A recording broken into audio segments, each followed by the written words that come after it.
Feeling under the weather? You can teledoc that. Actually, for almost everything health-related, checkups, check-ins, and everything in between, you can teledoc that. For your physical health or for your mental health, you can teledoc all that. We've got doctors, therapists, specialists, and coaches all available by web or app.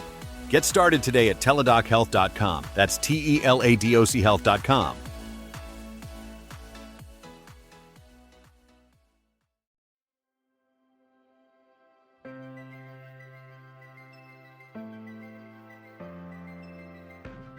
As a small business owner, have you ever felt overwhelmed by the pressure of choosing the right hire or leading a team?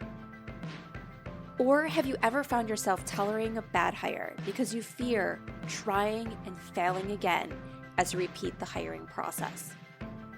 If so, you're not alone, and you are in the right place. Welcome to the Growing Your Team podcast.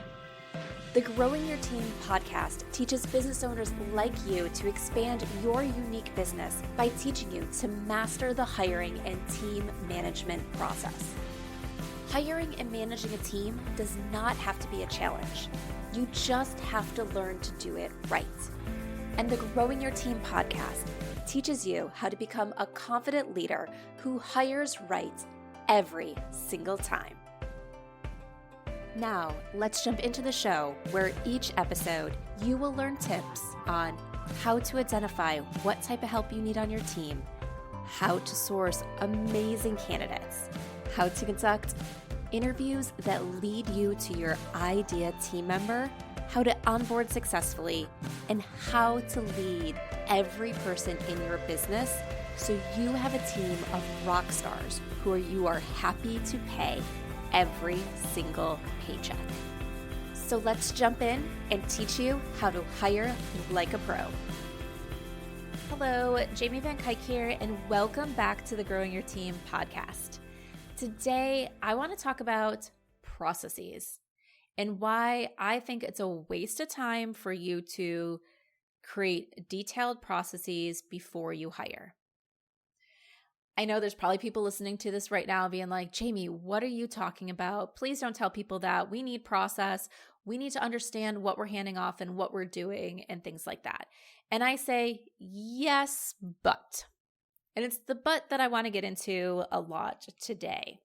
So first off, yes, absolutely, we need to understand our processes before we hire.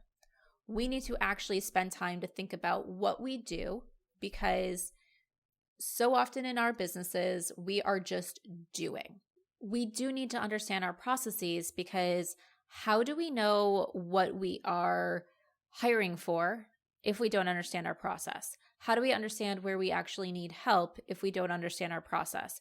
How can we hand off things to our new team members if we don't understand our process? So yes, we need to understand our process. But I also think there's a big difference between understanding our process and getting highly detailed into mapping out our process. So for me, I love process. I love evaluating processes. I love improving processes. I actually have my black belt certification in Lean Six Sigma. If you're not familiar with the Lean Six Sigma concept, just at a high level, the Lean concept is about reducing waste in a process, where Six Sigma is about improving quality. So I went through a lot of courses and we worked on a lot of projects and everything all around process. I love it. I love a good process map. I love really understanding who should be doing what in a process, and does this make sense, or are we creating waste in a process because we have extra handoffs or we don't have the right people and so forth. But here's the issue for spending a lot of time creating those detailed process maps before you ever hire someone to help you with tasks. You don't actually know what that process flow is going to look like. You know that you have to do A, B, and C in order to achieve D, but what do those handoffs look like? What is the right thing to do? What is actually efficient and effective now that you have two people in the game versus one? So a lot of times what I see is if you spend a lot of time creating process maps before you have somebody doing the work with you, alongside you, those maps just have to be recreated really soon because you come up with a lot of, oh, that doesn't actually work like I thought it was going to work. So think about your processes before you hire someone. Create those high-level process maps. So process map is writing down the flow of what needs to happen when and in what order and who's going to be involved and everything. So create those high-level process maps before you go to hire so you understand what this person needs to do and when they're going to do it, and you understand what you're accountable and responsible for.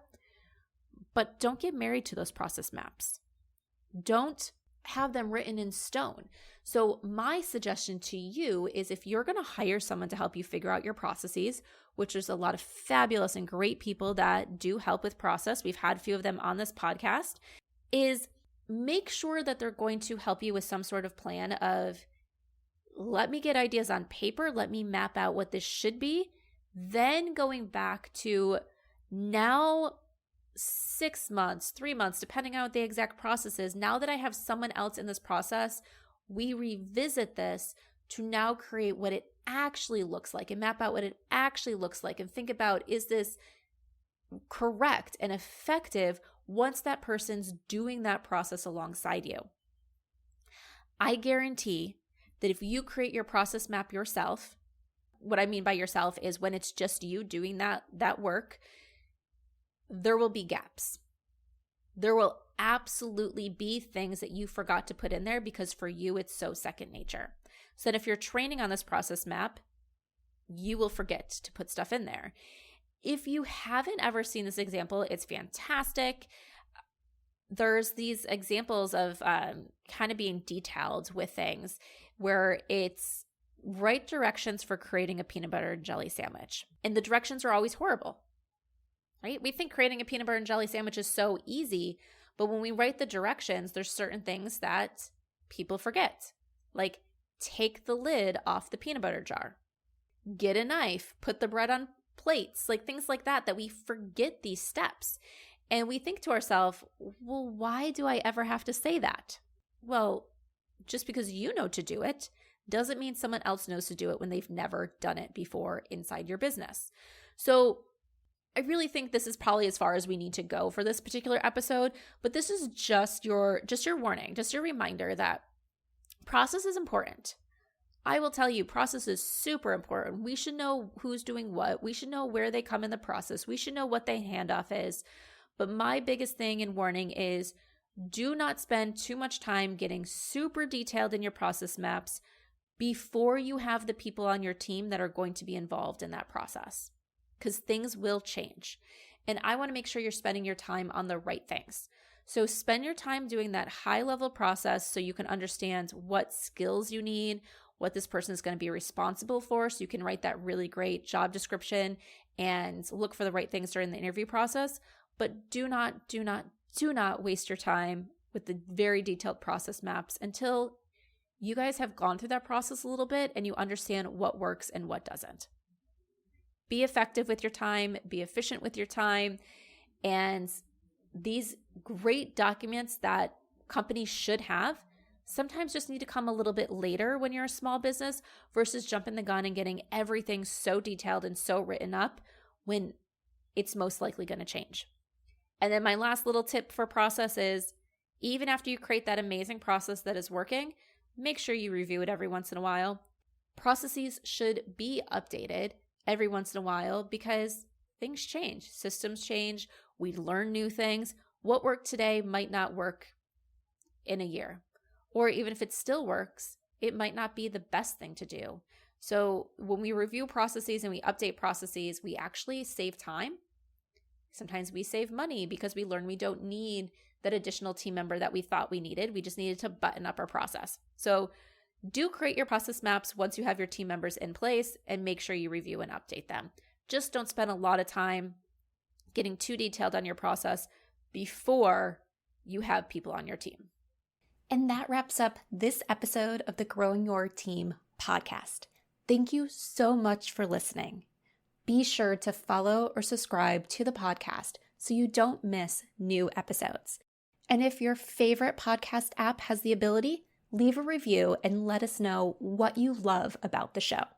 As you wait for the next episode, be sure to follow Growing Your Team on Instagram at Growing Your Team, or head on over to growingyourteam.com to access more resources and learn how growing your team can support you as you master the art of hiring.